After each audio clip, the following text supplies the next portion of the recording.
My key stopped in the lock like the house itself had rejected me. Not stuck, not jammed, useless.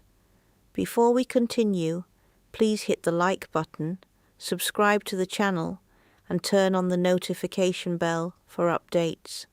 I stood on my own front step with a hospital bracelet still circling my wrist, a paper discharge bag cutting into my fingers, and that strange weakness in my knees that hadn't left since the stroke scare.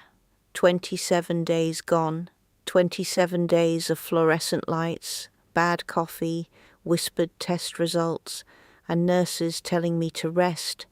And the whole time I kept one thought tucked inside me like a promise. Just get home, Erwin. Just get home. Then the key wouldn't turn. Have you ever had a moment so small it should mean nothing, and somehow you know instantly your life has split in two? I tried again, on slower this time, then harder. The metal clicked against something unfamiliar. I looked down. New lock. Brass, polished, bright. Mine had been silver and scratched near the base where Corvin dropped his toolbox on it 2 winters ago. I remembered that. I remembered everything about this door, but not this lock. I stepped back and really looked. There was a different doormat. Not the faded blue one I'd bought at a church sale 15 years ago. This one was beige and stiff, with a pattern I would never have chosen. There was a bulky SUV in the driveway I didn't recognize. The curtains in the front window were dark green instead of cream. My stomach turned cold. I knocked. No answer. I knocked again, louder this time, the sound sharp and desperate in the afternoon stillness. I could hear movement inside. Quick movement, a child laughing, cabinet doors closing, then footsteps, heavy ones. The door opened and there was my son, Corvin, 42, standing in the space where he used to run into my arms after scraping his knees in the yard. Only now his shoulders were stiff, his mouth drawn into a line so tight it looked painful. He didn't say, "Mother." He didn't say, "You're home." He didn't even look surprised. He just looked prepared.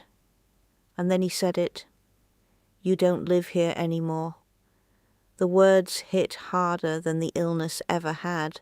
I stared past him. Inside my house, strangers moved around like they belonged there. A woman I recognized as Milas, 39, his wife, was opening my kitchen drawers.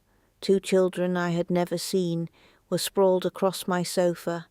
My framed photographs were gone from the hallway table. I should have screamed. I should have pushed my way in. But I didn't. Because in that moment, looking at my son's face, I realized something even worse than being locked out. This hadn't just happened. It had been planned. People think betrayal is loud, but sometimes it's paperwork signed while you're barely conscious. Let me ask you something. If your own child handed you a pen and said, "This will help you," would you read every line? Or would you trust them? Because I didn't read. Not really. Before the hospital, before the infection, before the dizziness that sent me collapsing into the kitchen counter, things had already begun to shift, quietly, subtly, like furniture being moved inch by inch, until one day you trip over something that was never supposed to be there.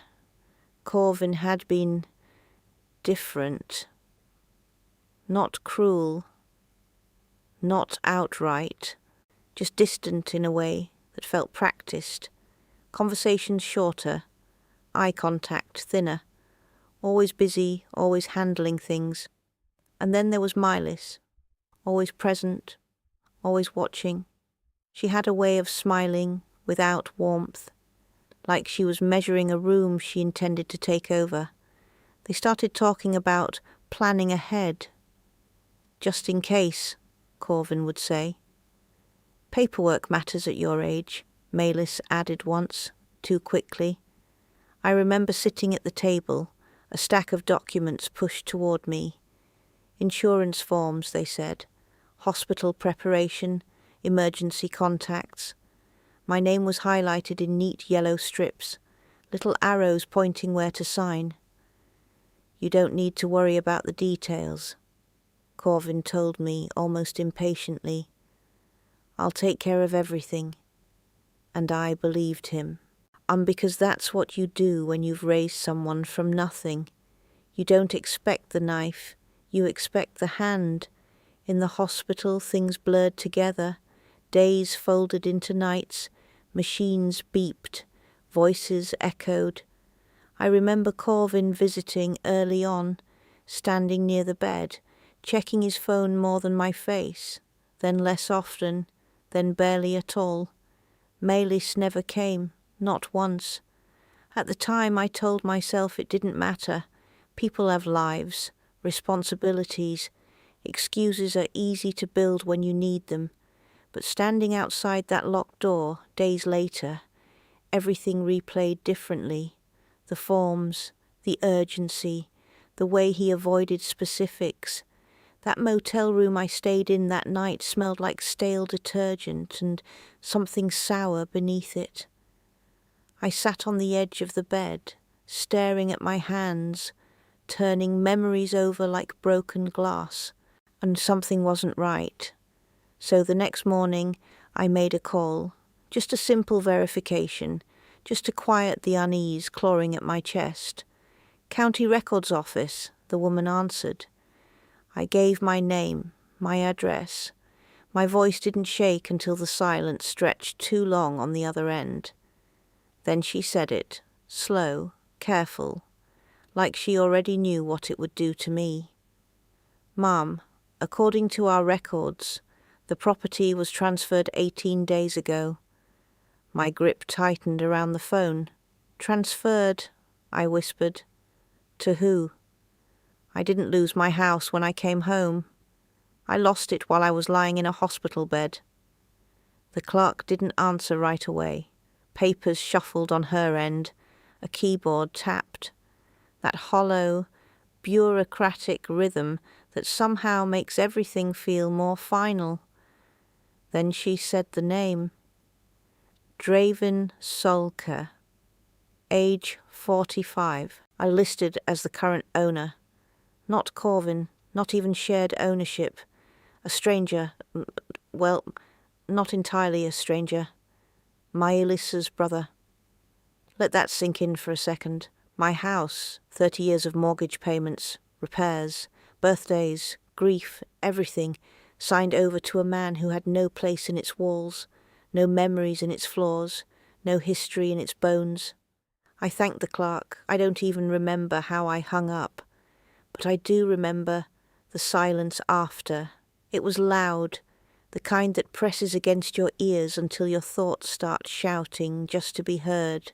Within hours, I was sitting in a cramped legal aid office across from a woman named Selka Vira, 56, sharp-eyed, precise, the kind of person who didn't waste sympathy where facts would do better. She reviewed the documents in silence, page after page. Then she stopped. "Ah, that's your signature," she said. It looked like mine, the curve of the letters, the slight tilt, familiar, but something about it wasn't. Selka tapped the date.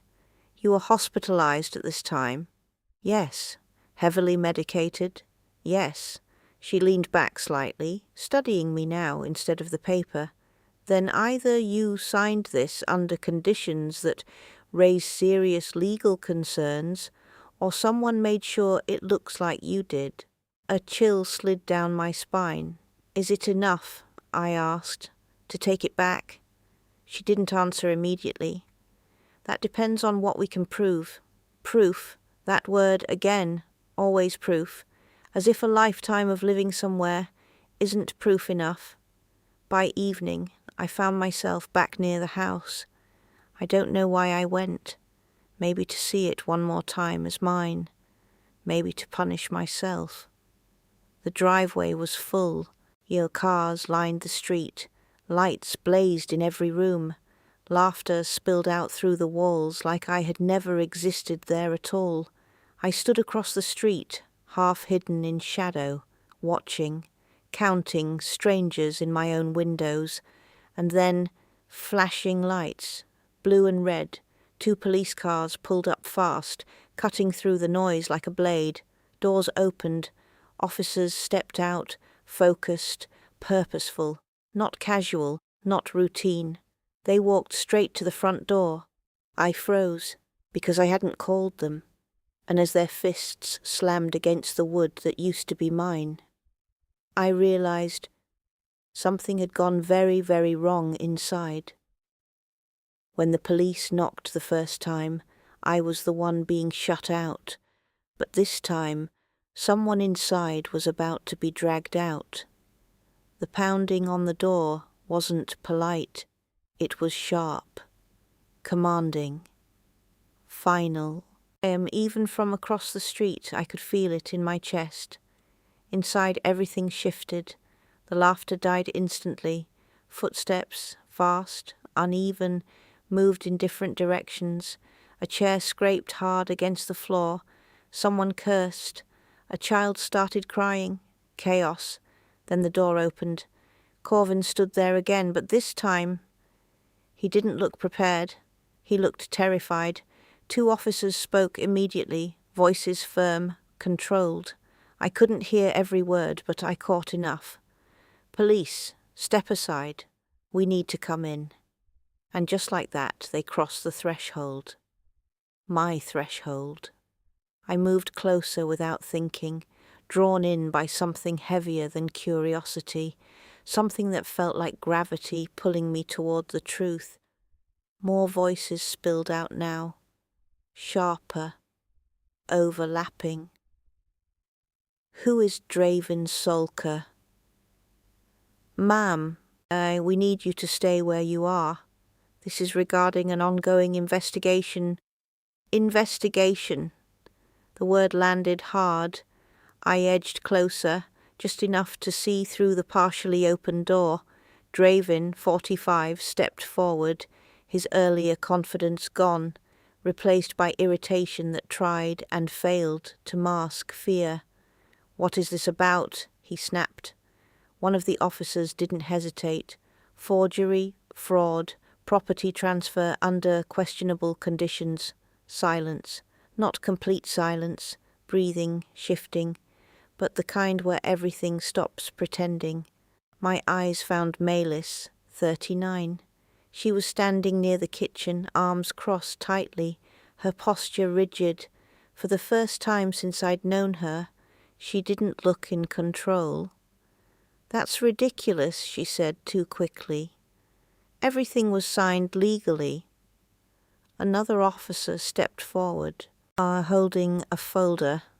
"We have statements from hospital staff," he said, including a nurse who reported unusual document handling while the homeowner was under heavy sedation.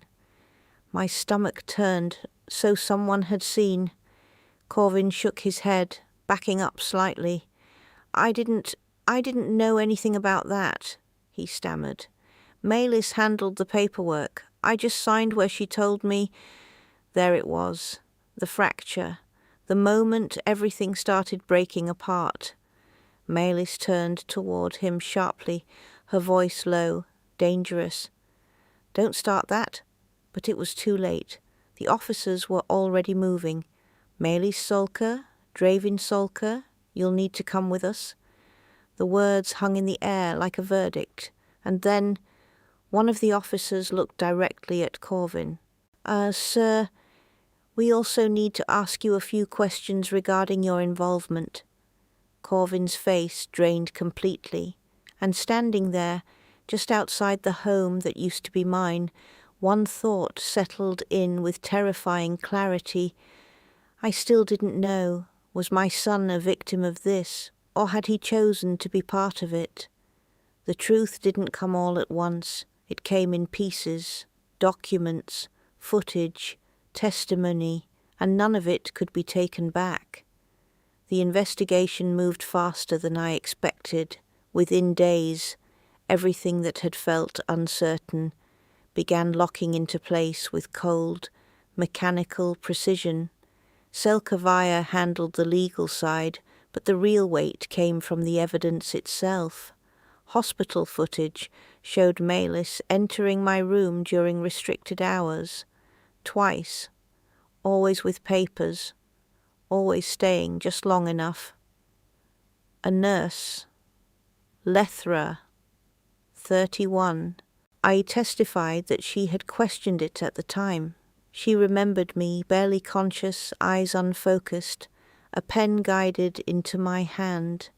I thought it was strange, she said. But the son was there.